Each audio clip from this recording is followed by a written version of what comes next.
नमस्कार, आवाज इंडिया में आप सभी का स्वागत है। मैं हूं सीमा। मराठी भाषा और अस्मिता को लेकर दिए गए एक विवादित बयान पर महाराष्ट्र नवनिर्माण सेना ने खुलकर मोर्चा खोल दिया है। बीजेपी सांसद निशिकांत दुबे ने पटक पटक कर मारेंगे वाले बयान को लेकर नासिक मनसे शहर अध्यक्ष सुदाम कोमरे ने उन्हें 7 दिन का लीगल नोटिस थमा दिया है। सुदाम ने साफ किया है कि महाराष्ट्र की अस्मिता से खेलने वालों को बख्शा नहीं जाएगा। उन्होंने निशिकांत दुबे से सार्वजनिक रूप से माफी मांगने की मांग की है, वरना कानूनी कार्रवाई के लिए तैयार रहने को कहा है। खरं तर हा आमचा अस्मितेचा विषय आहे।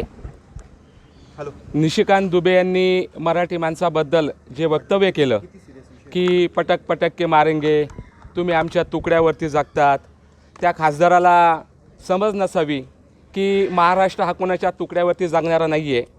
महाराष्ट्र ही आपल्या संपूर्ण भारताची आर्थिक राजधानी आहे आणि ते विसरूनच गेले की आम्ही छत्रपती शिवरायांच्या महाराष्ट्रामध्ये राहतो, कवी कुसुमाग्रजांच्या आम्ही नाशिकमध्ये राहतो आणि त्यांनी हे वक्तव्य केले। हे वक्तव्य आम्हाला खरोखर माझ्या मनाला अतिशय खेद वाटला, दुःख वाटलं की एक खासदार माणूस असा कसा बोलू शकतो।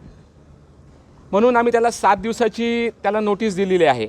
जर 7 दिवसात त्यांनी जर माफी नाही मागितली तर मी त्याच्या विरुद्ध कोर्टामध्ये मी दावा दाखल करणार आहे। नाही, नोटिसीमध्ये हेच म्हटले की तो जे बोलला की पटक पटक के मारेंगे, ही कुठली पद्धत महाराष्ट्रामध्ये मग तुला दाखवतो काय ते पटक पटक के मारेंगे का कैसे मारेंगे, बरोबर ना। आणि ते विसरूनच गेले की अहो मराठ्यांनी आटके पार झेंडे लावले, आलं का लक्षात। आणि तुम्ही आम्हाला सांगता की पटक पटक के मारेंगे, तुम्ही आम्हाला सांगताय की तुम्ही आमच्या तुकड्यावरती जगतात। अहो आपल्या संपूर्ण भारताची राजधानी ही मुंबई आहे आणि मुंबई ही आमची म्हणजे एवढी महाराष्ट्र एवढ्या मोठ्या प्रमाणामध्ये कर देतो, महाराष्ट्र एवढ्या मोठ्या प्रमाणामध्ये टॅक्स भरतो, हे ते विसरूनच गेलेले आहे।